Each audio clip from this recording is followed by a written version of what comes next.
In today's video, we will learn about the 4 different thermal processes.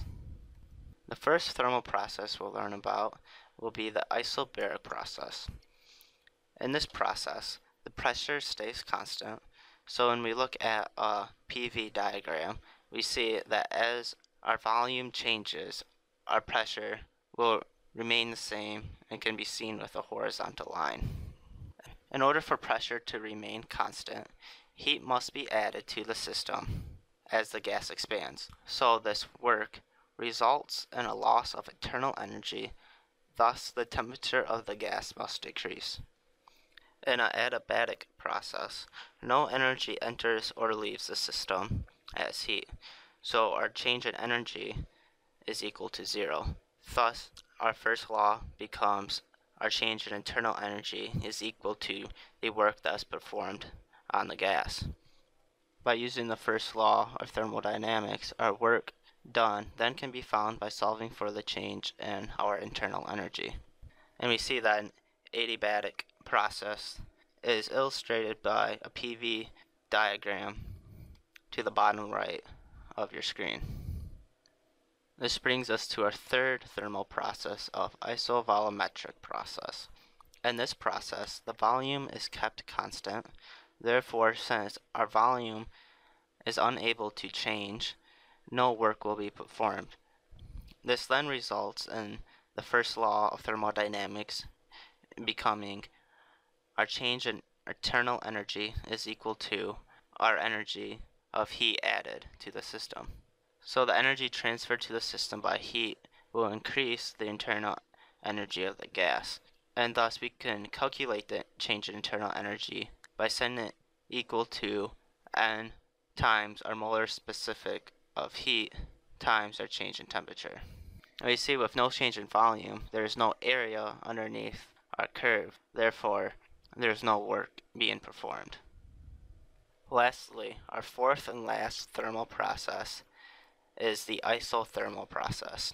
In this process, the temperature is kept constant, and since there is no increase or decrease in temperature, the internal energy remains constant, which we could then apply the first law of thermodynamics, which would then state that our work is equal to negative Q, which can then be thought of that the energy entering the system must leave in the form of work. So when our temperature is constant, we can rearrange the ideal gas law to solve for pressure, and a change in volume will show work done on the environment during an isothermal process with the equation that the work from the environment is equal to nRT, the natural log of our final volume divided by our initial volume. And that this work done on the gas can be found since our work is just the opposite sign of our work due to the environment. We're given an example that states that a cylinder containing 10 moles of a monatomic ideal gas expands from point A to point B along the path shown in the figure. In part A, we're asked to find the temperature of the gas at point A and the temperature at point B. So if we summarize the information we're given the information of a cylinder containing 10 moles of gas, and we're asked to solve for the initial temperature, which will be at point A, and our final temperature, which will be at point B. So we can use the ideal gas law, which states that PV equals nRT. And since we're trying to solve for our temperature, we can rearrange the equation. That will give us the equation that our temperature is equal to our pressure multiplied by our volume divided by nR. And so we can say that this is our temperature at point A. So this will be our initial pressure and our initial volume. So if we were to look at our graph, we see that our pressure, which is on the y-axis, is 10 kilopascals. So our pressure would be 10.0 times 10 to the third pascals multiplied by our initial volume, which is on the x-axis of 1 meter cubed.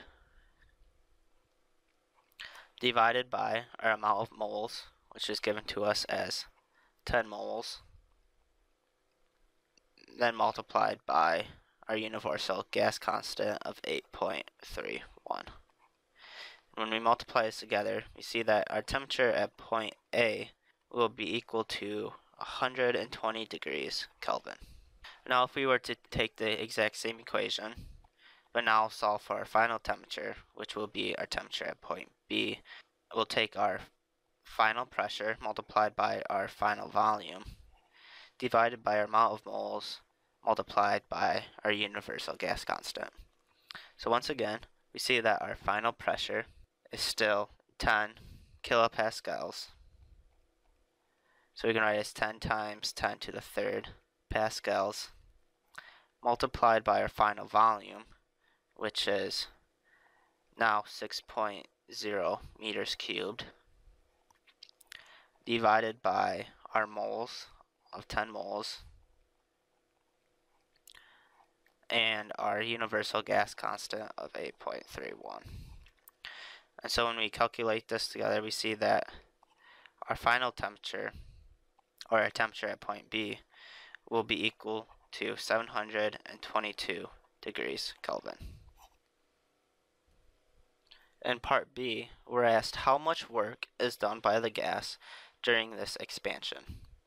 So we know with a PV diagram that the area underneath our curve gives us the amount of work that is done. We can break the area up underneath the curve into geometric shapes, which I will do quickly.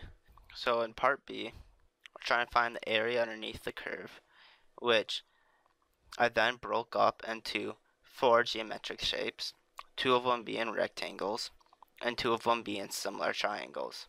We can then find the area of each individual geometric shape, and then take the sum of the 4 geometric shapes to find the total area underneath the curve. So if we take the area of the rectangle, we see that the height of the rectangle is 10 times 10 to the third pascals,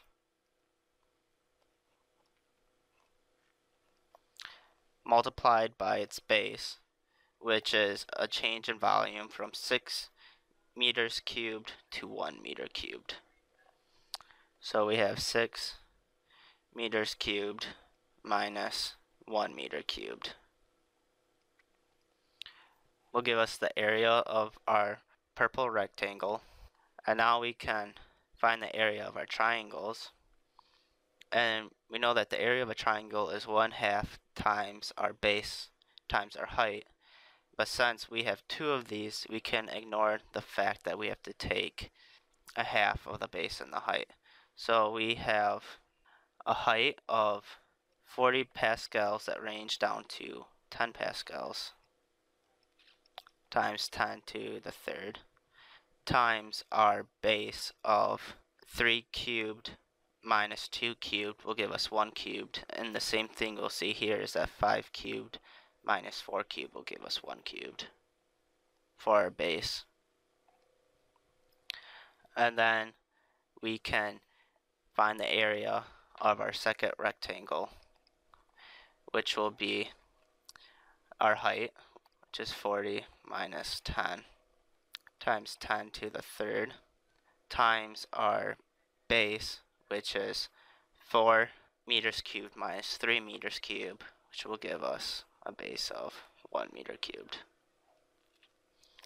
So if we were to multiply these together, we see that our base rectangle would get a value of 5,000. Our 2 triangles added together would give us a value of 30,000. And that our red rectangle would give us a value of 30,000 as well. So if we were to add these values up, we would see that the work done underneath our graph would have a value that is equal to 1.1 times 10 to the 5th joules. In part C, we're asked, what is the change in internal energy of the gas? Well, we know that our change in internal energy can be symbolized from the equation that 3/2 times N R times our change in our temperature will give us our change in our internal energy. So if we can rewrite the equation, see that we have 3 over 2 multiplied by 10 moles times our universal gas constant of 8.31 times our final temperature of 722 degrees Kelvin minus our initial temperature of 120 degrees Kelvin. We can multiply these together to see that our change in internal energy will be equal to 7.50 times 10 to the fourth joules of energy. Then lastly, in part D, we're asked to find the energy transferred to the gas by heat in this process. So in part D, we're asked to solve for Q. And we know from our first law of thermodynamics that our change in internal energy is equal to Q plus W. And since we calculated the work done from the environment, and we know that the negative value of our work from environment is equal to our work done on the system, we can plug in our negative value of our work done by the environment into our first law of thermodynamics. So once we rearrange the equation to get Q by itself, we see that our change in internal energy, 7.50 times 10 to the fourth joules, minus our negative value of our work done by the environment of 1.1 times 10 to the fifth joules, subtracted together will give us a total energy transfer due to heat of 1.85 times 10 to the fifth joules of energy.